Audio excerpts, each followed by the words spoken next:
दूर के समय हरिया नाम का एक गरीब नौकर एक सेठ के पास काम किया करता था।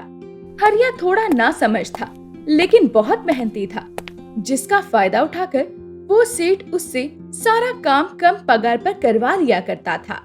हरिया, ओ हरिया, कहाँ मर गया नालायक? आया मालिक।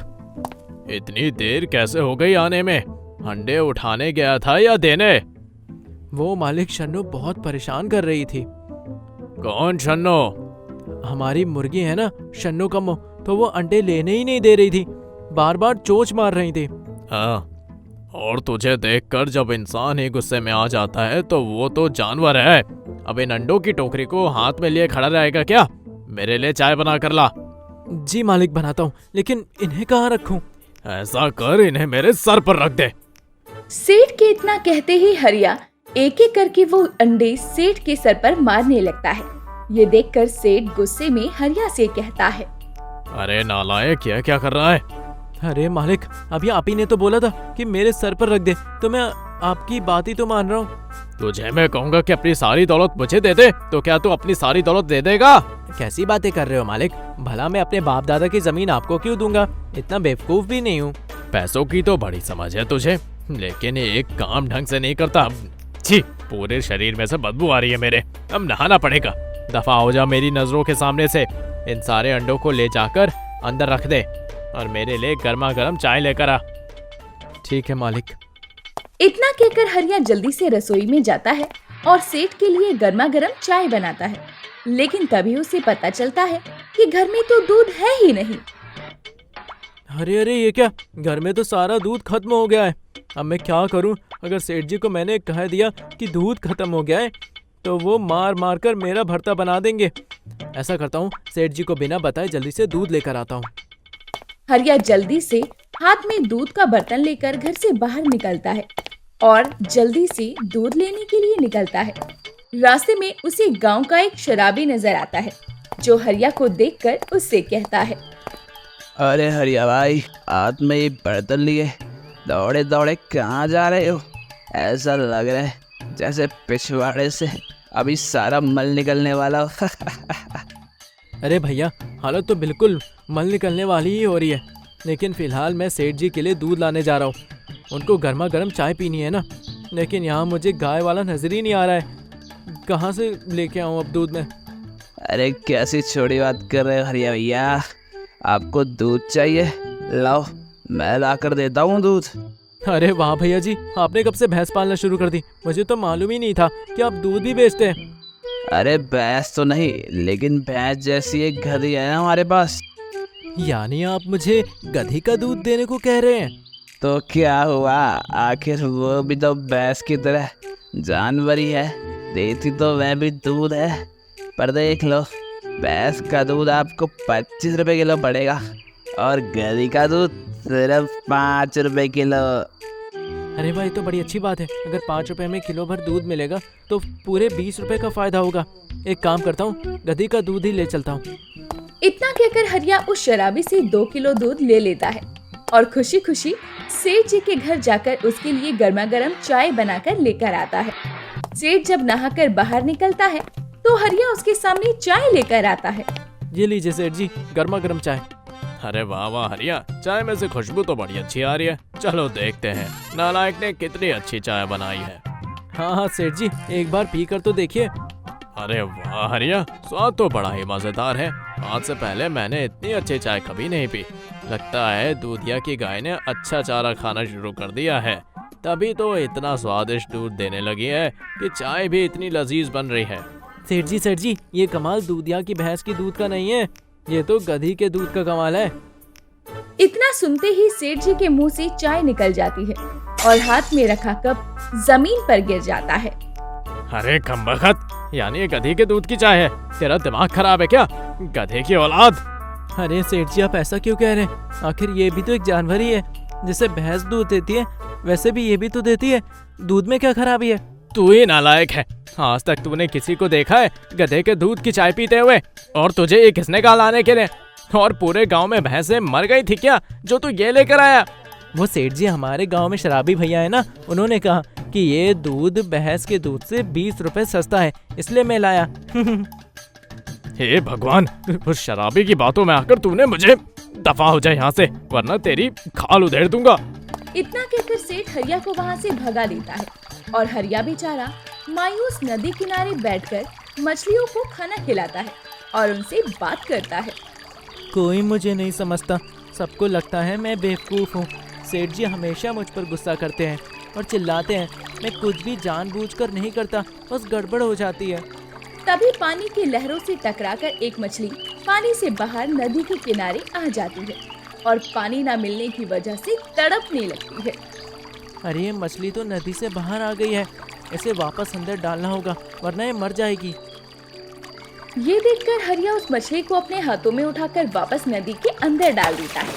तभी उस नदी से आवाज आती है, तुम्हारा बहुत बहुत शुक्रिया मानस, तुमने मेरी जान बचाई है। हे भगवान, ये क्या मैं दिन में सपने देख रहा हूँ? ये तो एक बोलने वाली मछली है। नहीं मानस, ये कोई सपना नहीं बल्कि ये हकीकत है। मैं एक जादुई बोलने वाली मछली हूँ और तुमने आज मेरी जान बचाई है। इसके बदले में मैं तुम्हारी मदद करना चाहती हूँ। बताओ तुम्हें क्या चाहिए, मैं तुम्हारी कोई भी एक इच्छा पूरी करूँगी। मछली जी, वैसे तो मुझे कुछ नहीं चाहिए, लेकिन बस आप मुझे मेरे सेठ जी से थोड़ा ज़्यादा अमीर बना दीजिए, क्योंकि मैंने सुना है जिसके पास पैसा होता है उसकी ज़्यादा इज्जत होती है। तो मेरे पास पैसे नहीं है, इसलिए मेरी कोई इज्जत नहीं करता, सब मेरा मजाक बनाते हैं। ठीक है मानस, मैं तुम्हारी इच्छा जरूर पूरी करूँगी। इतना कहकर जादुई मछली हरिया को एक सोने का अंडा देती है और कहती है, ये लो मानस, ये कोई मामूली अंडा नहीं है, ये सोने का जादुई अंडा है। इस अंडे के साथ तुम जिस भी चीज को रखोगे वो रातों रात सोने की बन जाएगी। लेकिन ध्यान रखना, अगर तुम इस अंडे का गलत उपयोग करना चाहोगे तो इस अंडे का सारा जादू खत्म हो जाएगा और ये एक मामूली अंडा बन जाएगा। इतना कहकर वो मछली पानी के अंदर चली जाती है और हरिया उस अंडे को लेकर अपने घर आ जाता है। हे भगवान, मैं बहुत थक गया हूँ। ऐसा करता हूँ अभी सो जाता हूँ, सुबह देखूंगा इस अंडे का क्या करना है। इतना कहकर हरिया उस अंडे को अपनी अलमारी में अपने पैसों के साथ रख देता है और जब अगली सुबह उठता है तो उसकी अलमारी से सुनहरी रोशनी निकल रही थी। ये देखकर हरिया जल्दी से उस अलमारी को खोलता है और देखता है कि उसमें रखे सारे पैसे सोने में तब्दील हो गए थे। बाप रे, ये तो सच में जादुई सोने का अंडा है। देखो तो मेरे पास कितने सारी सोने की मोहरें हो गई हैं। अब तो मैं सेठ जी से भी ज्यादा अमीर हो गया हूँ। हरिया उन सभी पैसों को लेकर शहर की ओर निकल जाता है और अपने लिए बढ़िया बढ़िया सामान और कपड़े लेकर आता है। हरिया को सूट बूट में देखकर सभी गांव वाले हैरान थे। वहीं कुछ दिनों से हरिया के काम पर ना जाने की वजह से हरिया का सेठ बहुत नाराज था। ना जाने ये नालायक कहाँ चला गया, 2 दिन से इसका कोई अता पता नहीं है। तभी सेठ पेड़ के पास बैठा गांव के एक शराबी को देखकर कहता है, अरे भाई सुनो, तुमने हरिया को कहीं देखा है क्या? 2 दिन से वो नजर नहीं आ रहा नालायक। अरे सेठ जी, आपको नहीं पता, हरिया के तो ठाठ ही बदल गए हैं। अब वो पहले जैसा नालायक और बुद्धू नहीं रहा, अब वो तो अमीर हो गया है, अमीर। क्या कहा अमीर हो गया है? मैं भी किस शराबी से बात कर रहा हूँ, आगे जाकर पूछता हूँ किसी से। इतना कहकर सेठ हरिया के घर जाता है, जहाँ वो देखता है कि हरिया का जो कच्चा मकान था वो अब एक पक्के मकान में बदल चुका है। हाय, ये सब क्या है? कल तक तो ये टूटी फूटी झोपड़ी में रहा करता था, अब इसका खुद का पक्का मकान हो गया है। कुछ तो गड़बड़ है, पता लगाना पड़ेगा। इतना कहकर सेठ हरिया के घर के अंदर जाता है, जहाँ वो देखता है कि हरिया के पैरों के पास 2 पहलवान बैठे हुए थे जो कि उसकी मालिश कर रहे थे। ये देखकर सेठ कहता है, अबे गधे की औलाद, तो ये सब क्या कर रहा है? अरे सेठ जी, आओ आओ आओ आओ, चलो चलो बच्चों, बाहर जाओ, थोड़ी देर में बुलाता हूँ। ये सब क्या चल रहा है? कहीं तूने मेरी तिजोरी तो खाली नहीं कर दी? अचानक से तेरे पास इतने सारे पैसे कहाँ से आ गए? सेठ जी, बस ये कहो कि मछली की कृपा है सारी। मछली की कृपा? हरिया सेठ को अपनी पूरी कहानी सुनाता है।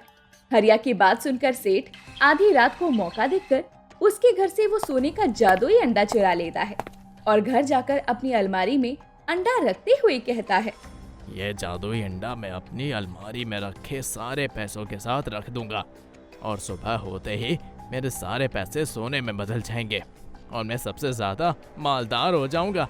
अब तो बस मुझे सुबह का इंतजार है। अमीर होने की खुशी में सेठ को रात भर नींद नहीं आती। वो रात भर करवट बदलकर गुजारता है। जैसे ही सुबह होती है वो झटपट अपनी अलमारी के पास जाता है और अलमारी खोलकर देखता है। लेकिन ये देखकर वो हैरान हो जाता है कि जो सोने का अंडा उसने अलमारी में रखा था वो एक मामूली अंडे में बदल गया और उसके पैसों में भी बिल्कुल बदलाव नहीं आया। हे भगवान, ये सब क्या हो गया? मैंने तो यहाँ सोने का अंडा रखा था, फिर ये मामूली अंडा कहाँ से आ गया?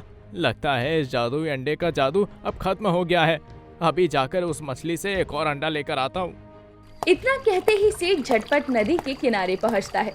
वहां खड़े होकर जोर जोर से आवाज लगाने लगता है, लेकिन नदी से उसे कोई जवाब नहीं मिलता। इसके बाद गुस्से में आकर सेठ वहां पड़े छोटे छोटे पत्थरों को नदी में फेंकने लगता है। अचानक नदी से बुलबुले उठने लगते हैं और तभी वो जादुई मछली नदी से बाहर आती है। ये देखकर सेठ से वो कहती है, तुम ये सही नहीं कर रहे हो मानस। जो पत्थर तुम नदी में फेंक रहे हो उनसे नदी के बाकी प्राणियों को तकलीफ हो रही है। मुझे उससे कोई फर्क नहीं पड़ता। मैं यहाँ तुमसे सोने का जादुई अंडा लेने आया हूँ, जैसा तुमने उस हरिया को दिया था। मुझे भी वैसा ही एक सोने का जादुई अंडा चाहिए। मैं भी इस दुनिया का सबसे अमीर इंसान बनना चाहता हूँ। अगर तुमने मुझे सोने का जादुई अंडा नहीं दिया तो मैं नदी में बहुत सारे पत्थर फेंकूंगा और तुम्हारा जीना दुश्वार कर दूंगा। तुम एक बहुत लालची इंसान हो। अपने स्वार्थ के लिए बाकी प्राणियों को दुख पहुंचा रहे हो, इसीलिए तुम्हें सजा जरूर मिलेगी। इतना कहकर मछली अपने जादू से लालची सेठ को एक कौवे में तब्दील कर देती है और कहती है, जब तक तुम्हें अपनी गलती का एहसास नहीं होगा तब तक तुम एक कौवे के रूप में यहाँ से वहाँ भटकते रहोगे और तुम्हें बाकी जीव जंतुओं की तकलीफ के बारे में मालूम होगा। जिस दिन तुम्हें अपनी गलती का एहसास होगा उस दिन तुम वापस अपने असली रूप में आ जाओगी। इतना कहकर मछली वापस नदी में चली जाती है और लालची सेठ कौवा बनकर यहाँ से वहाँ उड़ता जाता है।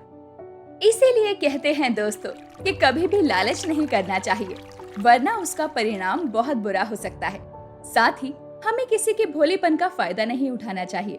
जैसे सेठ हरिया के भोलेपन का फायदा उठाकर उससे कम दाम पर काम करवाया करता, तो वहीं सेठ के लालच ने उसे एक कौवे के रूप में तब्दील कर दिया और सुनने में आया है कि आज भी सेठ कौवा बनकर इधर उधर भटक रहा है।